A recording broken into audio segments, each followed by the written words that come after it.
What's up, everybody? Have a quick video for you today. We have a gigantic patch on April 30th, 2025 for, I believe this is Season 3 Reloaded right here.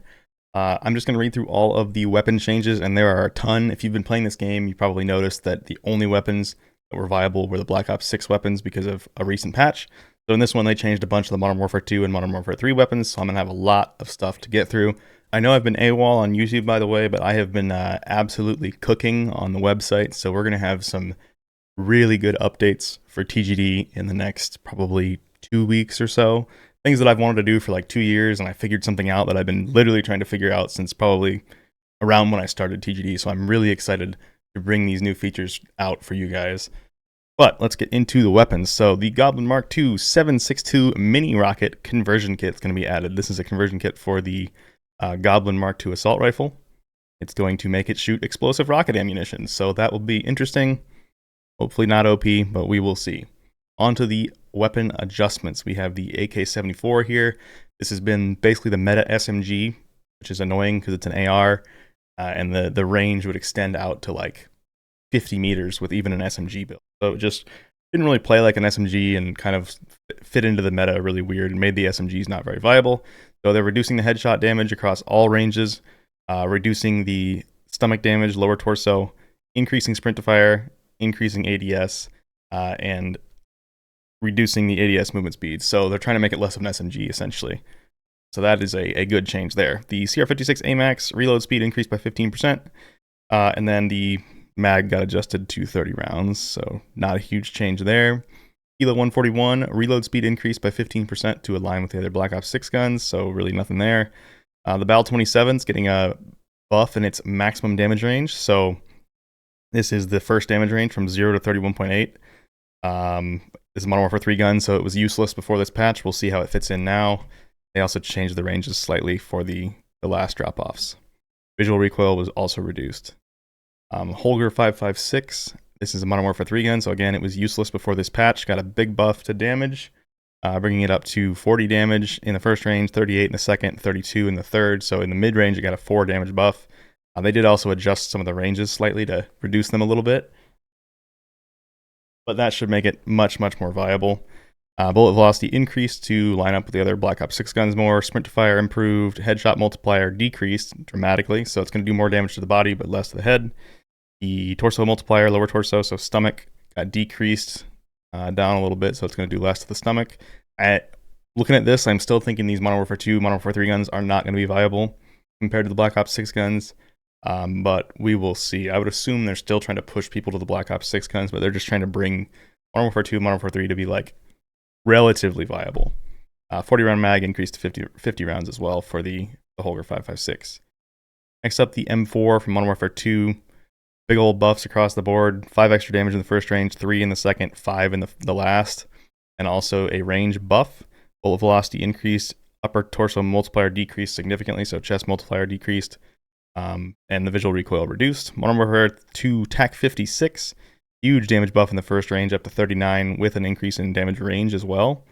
An extra 5 damage in the second range, an extra 4 damage in the last range, as well as damage range buffs and a bullet velocity buff. So this could be pretty good here because they reduced the visual recoil, dramatically increased the damage, and increased the bullet velocity. So TAC 56 is going to be one to look at once we get the patch up on TGD.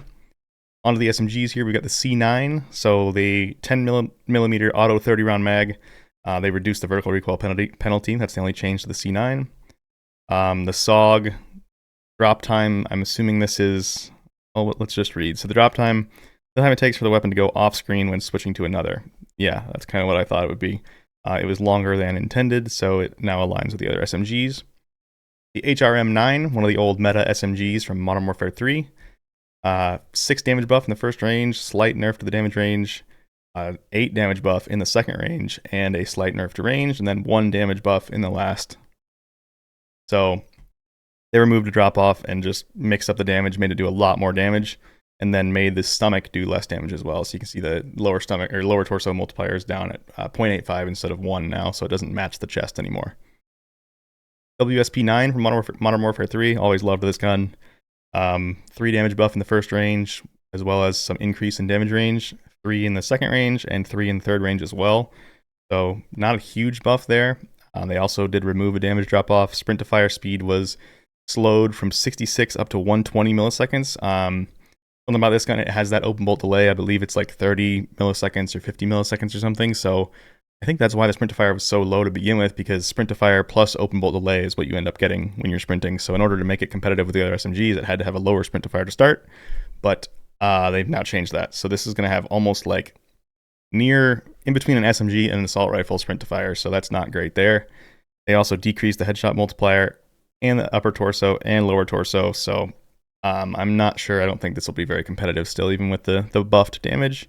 MX9, 34 up to 38 in the first range, 28 up to 34 in the second, 19 up to 24 in the third, as well as some changes to the damage ranges, a little bit of buff across the board there.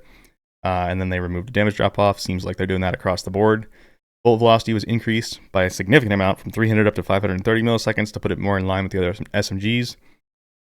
Sprint to fire was changed from 88 up to 110. This is pretty much a standard SMG sprint to fire, so kind of putting that in line with the other weapons. The chest multiplier was decreased from 1.1 down to 1. Lower torso decreased from 0.94 to 0.9. So it's going to do less damage. To the multipliers are lower, so even though the damages got buffed, the damage increase to your chest and stomach shots probably won't be that dramatic, just because the multipliers are a little bit lower. Looks like they did the visual recoil reduction across the board for all the old weapons, so that's good. And then the extended mag got a little bit of a buff. The PDSW528, the P90. This is always one of my favorite guns because I love Stargate, and this is what they always use in Stargate. So 2 damage buff to the P90 in the first range, 4 in the second range, and 1 in the third range. They removed a drop off as well. So pretty big buff to the damages there. Damage ranges stayed about the same. Bullet velocity was decreased from 680 down to 570. Aim down sight speed improved from 240 up to 210, or down to 210, so that's a pretty fast ADS time now. Headshot multiplier increased from 1.2 to 1.27, and then stomach was decreased from 1 down to 0.95. So this could be pretty decent with the damage buffs and the headshot buff and the ADS buff, and it comes with a 50 round mag by default. So we'll see. Might be something in there, but probably not. Shotguns, I don't tend to cover shotguns very much. If you guys want shotgun information, I would go subscribe to El Goomtaf on YouTube. He covers the shotguns very well every patch, but I don't really cover these very much, but I'll still go through them. So rapid fire improvement for the ASG89 was increased from 3 to 5% fire rate. So a little buff there. The Marine SP does more damage from 1.8 to 6.3 meters, significantly more, 10 extra damage per pellet. Then the second damage range from 6.3 up to 8.9, 13 extra damage, so a big buff there as well. And then the minimum damage range from 8.9 to like 20 meters. Usually shotguns don't even hit past about 20 meters, so this is a huge buff to that range as well. Headshot multiplier was increased for the 12 gauge slugs from 1.2 up to 1.6. So no idea how that's going to fit in, but huge buff to the damages there. For the Lockwood 680 from Modern Warfare 3, we just basically got big damage range buffs. So from 1 meter, it got buffed from 1 meter up to 1.8 meters. And then 6.3 meters is where it got buffed for the second drop off, which used to be at 4.5. So big damage range buffs there. Each damage values per pellet. Yes, so those didn't change. Onto the LMGs. General. All Black Ops 6 belt-fed mag attachments have their max ammo reduced from 500 to 210. Okay. The Fang 82 Fast Mag 1 now reduces pre-fire delay to 19 milliseconds. I'm not sure I even had... This is open bolt delay. They call it pre-fire delay. It's the open bolt delay. I'm not sure I had that on TGD, so I'll add that after this patch. PU21 Fast Mag 1 now reduces the pre-fire delay, and Fast Mag 2 reduces the pre-fire delay. Actually, it removes the pre-fire delay, so that's interesting. XMG... Same here, just pre-fire delay changes to the mags, not a huge deal, but it will make the guns feel a little bit better. The Pulamyat, the PKM basically from Modern Warfare 3, huge damage buff in the first range, as well as an increase to its damage range, and then this is a new range, so it has a new drop-off now at 43.1 meters, where the damage is 38, so that's higher. It used to be at 38.1, and it did 34, so now from 34 up to 43, it's going to do 45 instead of 34, and then from 43 up to 55, it's going to do 38 instead of the old 34. So big buffs there to the Pulamyat. Again, we knew this was going to happen because they were so not even close to good enough. before, so now they're going to maybe be somewhat viable. We'll see. Headshot multiplier increased from 1.12 to 1.19, so a buff there, and then decreased the stomach and chest multipliers from 1.1 down to 1, as well as a visual recoil reduction. Accurate Eradicator from Modern Warfare 3. We have a 2 damage buff in the first range, basically the same damage range, a new range added, so this is going to be from the old 39.3 up to anything above that. So we have basically 10 extra meters of higher damage now at 29 when it used to be 26.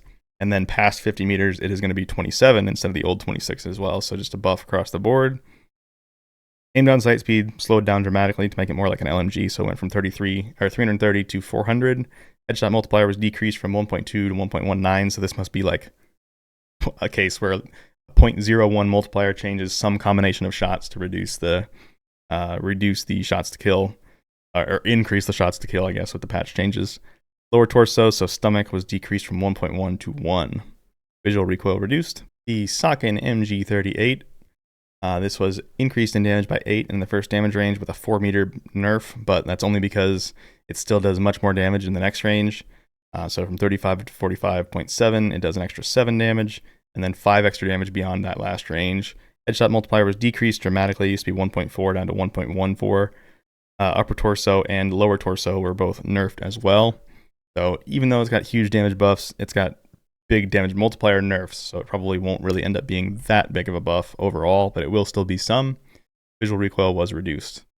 Onto the Marksman rifles. So all non-bolt action Marksman rifles in Modern Warfare 2, Modern Warfare 3, and BO6 will now use AR instead of sniper ammo. That is huge. So these Marksman rifles now might actually be viable because you're not going to be running out of ammo nonstop. There were some in here that were pretty good. They were just really hard to run because of the ammo situation. So massive change there. That'll make these much more viable. The AEK 973. This got a 6 damage buff in the first range and a 3 damage buff in the second range, as well as a 2.5 meter range buff. Bullet velocity was decreased by 40 meters per second. Not great. Not a huge difference, but still a nerf. Headshot multiplier was increased from 1.1 up to 1.2, and lower torso multiplier was nerfed down to 0.9 from 1. Rapid fire got changed as well. The maximum damage was increased. So this was a bug, probably 25 up to 45. So it does 20 extra damage in the first damage range and 20 extra damage in the last damage range. In general, rapid fire ends up being not something you want on pretty much any of the guns, but we'll see if these might be viable now. Damage range penalty was decreased from 35 to 25%, and the rate of fire was increased to 10% increase. So that's a nice change there, nice buff. And then bullet velocity penalty was decreased by 10% as well. So overall, big, huge, massive buff to the rapid fire, but it was kind of just bugged before. I don't think it was supposed to be that low, so I have no idea how that's going to line up with the meta. DM10, this is one of the ones that was pretty good. This feels almost like a DMR, so feels ish like a DMR, so any buffs here would make it a lot better, and the fact that it's using AR ammo is going to make it much more viable. 50.8 meters, so an extra 5 meters damage range. Minimum damage range, it says 60 here and 43 here. I think that is a mistake because it's not colored. I find that they copy paste these patch notes sometimes, and because this one was 43, I'm wondering if this one was supposed to be 60, but it was copy pasted and didn't get changed. So I'll obviously test all of this in game and see how they actually changed over the next couple days. But I think this is probably just a mistake in the patch notes. Bullet velocity increased by 30 meters per second. Not a huge change. Aim down sight speed improved by 20 milliseconds. And inflicted flinch to enemies increased. Received flinch decreased. So I think the DM10 using AR ammo now could be an interesting choice. So maybe try that out, see how it feels. SWAT 556. Damage range increased and damage increased in the last damage drop off here. So 47 up from 43. So a little buff. Buff to the bullet velocity as well. Rapid fire penalties were decreased, so rapid fire is going to be a little bit better than it was before. The TR2, this had a nerf to the damage range, damage in the first drop off, and then a buff in the second drop off. This balancing adjustment makes it so the TR2 has best in class velocity with no damage fall off. Yeah, same damage at all range. Becomes very easy to use weapon that will be a great sniper counter at longer range. We will monitor how this change goes and adjust accordingly. So yeah, this is going to be interesting as well. Uses AR ammo. Does 59 damage everywhere. This could be really, really good now, depending on how the recoil feels. Huge increase to bullet velocity. So I think they're trying to push people to try this out. So yeah, huge increase to bullet velocity, 150-ish meters per second. Lower torso multiplier and headshot multiplier were increased. Inflicted flinch was increased, and view kick strength improved significantly. View kick strength. I'm assuming that's like basically a visual recoil reduction is what I'm guessing that's what it's trying to say. It's just terminology that we don't know, but yeah, we'll see. So I would give the TR2 a try as well. That could be really interesting. The Sarkov 762, increased 2 damage, increased the damage range, and then in the last drop off, it is the same. Bullet velocity was decreased by about 25 meters per second. Neck multiplier was increased by 0.25, so that's a big buff to the neck multiplier, probably the same as head now. So that is pretty solid there. The HDR, the only changes to the HDR, the ADS time was slowed down by 90 milliseconds, and this is something that was odd about the HDR. It was like the best sniper for a slow ADS build, and also you could build it for like really fast ADS. So it was kind of a multi-purpose, the only real choice for a good sniper, besides maybe the Kar 98, which had just a much faster rechamber speed. So that's a good change there, I think, for the HDR. MJX Imperium, damage range buff and damage increase in the last range. So this will make it close to a one-shot at its last drop-off, but probably still won't be a one-shot. And they removed the middle damage range as well, and they lowered the ADS time. So this could be an interesting option for kind of like a Kar 98 sort of feeling sniper.